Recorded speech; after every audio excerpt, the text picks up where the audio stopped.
গীতিকার পুলক বন্দ্যোপাধ্যায় তার এক লেখায় স্মরণ করেছিলেন, এক সময় অভিনেতা অসিত বরণ তার গানের মাধ্যমে সারা ভারতবর্ষে বিপুল জনপ্রিয়তা অর্জন করেছিলেন। রাইচাঁদ বড়ালের সুরে হিন্দি ছবি ওয়াপাসে তাঁর গাওয়া গান রীতিমতো মানুষের মুখে মুখে ফিরত। বহু ছবিতে তিনি জনপ্রিয় গান গেয়েছেন, হিন্দুস্তান রেকর্ডেও আধুনিক গান ও শ্যামাসঙ্গীত রেকর্ড করেছিলেন। তবে বেসিক গানের জগতে সেই সাফল্য দীর্ঘস্থায়ী হয়নি। পুলকবাবু লিখেছিলেন, পরে বিলম্বিত লয় ছবিতে সঙ্গীত শিক্ষকের ভূমিকায় অভিনয় করেছিলেন অসিত বরণ।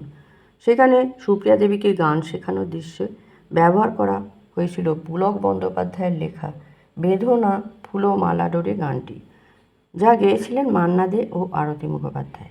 সুর করেছিলেন নচিকেতা ঘোষ। শুটিংয়ের দিন স্টুডিওতে উপস্থিত ছিলেন পুলকবাবু নিজেও। সুযোগ পেয়ে তিনি অসিত বরণকে বলেছিলেন, ক্লাসিক্যাল ঘরানার গান বলেই হয়তো সিদ্ধান্ত নেওয়া হয়েছিল মান্না দেকে দিয়ে গানটি গাওয়ানোর। কিন্তু কথাটি শেষ হওয়ার আগেই অসিত বরণ হেসে উঠে জানিয়েছিলেন, বহু আগেই তিনি গান ছেড়ে দিয়েছেন। উপরন্তু মান্না দে অসাধারণ গেয়েছেন বলেই তাঁর গানে ঠোঁট মেলাতে কোনো সংকোচ নেই।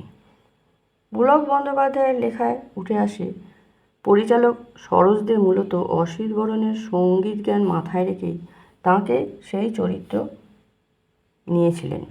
অথচ তিনি অবাক হয়ে দেখছিলেন, এক সময়ের গায়ক শিল্পী কি সহজেই অন্যের গাওয়া গানে অভিনয় করে চলেন। সেখানে যেন বাস্তব আর অভিনয়ের সীমারেখা মিশে যাচ্ছিল। তিনি আরও উল্লেখ করেছিলেন, উত্তম কুমার অভিনীত দুটি মন ছবিতেও অসিত বরণ তার লেখা দুটি গানে লিড দিয়েছিলেন। গান দুটি গেয়েছিলেন মান্না দে, সুর করেছিলেন হেমন্ত মুখোপাধ্যায়। একটি ছিল জাগো নতুন প্রভাত জাগো, আর অন্যটি কেন ব্যথা দাও তাও বুঝি না। এরপর পুলকবাবু স্মরণ করেছিলেন আরও এক বেদনাদায়ক অভিজ্ঞতার কথা। রবীন মজুমদার ও অসিত বরণের মতো শিল্পীরা নানা কারণে গান ছেড়ে অভিনয়ে নিজেদের সীমাবদ্ধ রেখেছিলেন, কিন্তু রাগপ্রধান গানের বিশিষ্ট শিল্পী প্রসূন বন্দ্যোপাধ্যায়কে যখন নিশিকন্যা ছবিতে মান্নাদের গাওয়া গানে লিপ দিতে দেখেন, তখন তিনি বিস্মিত হয়েছিলেন। গানটির কথা লিখেছিলেন পুলকবাবু নিজেই, সুর করেছিলেন সুধীন দাশগুপ্ত।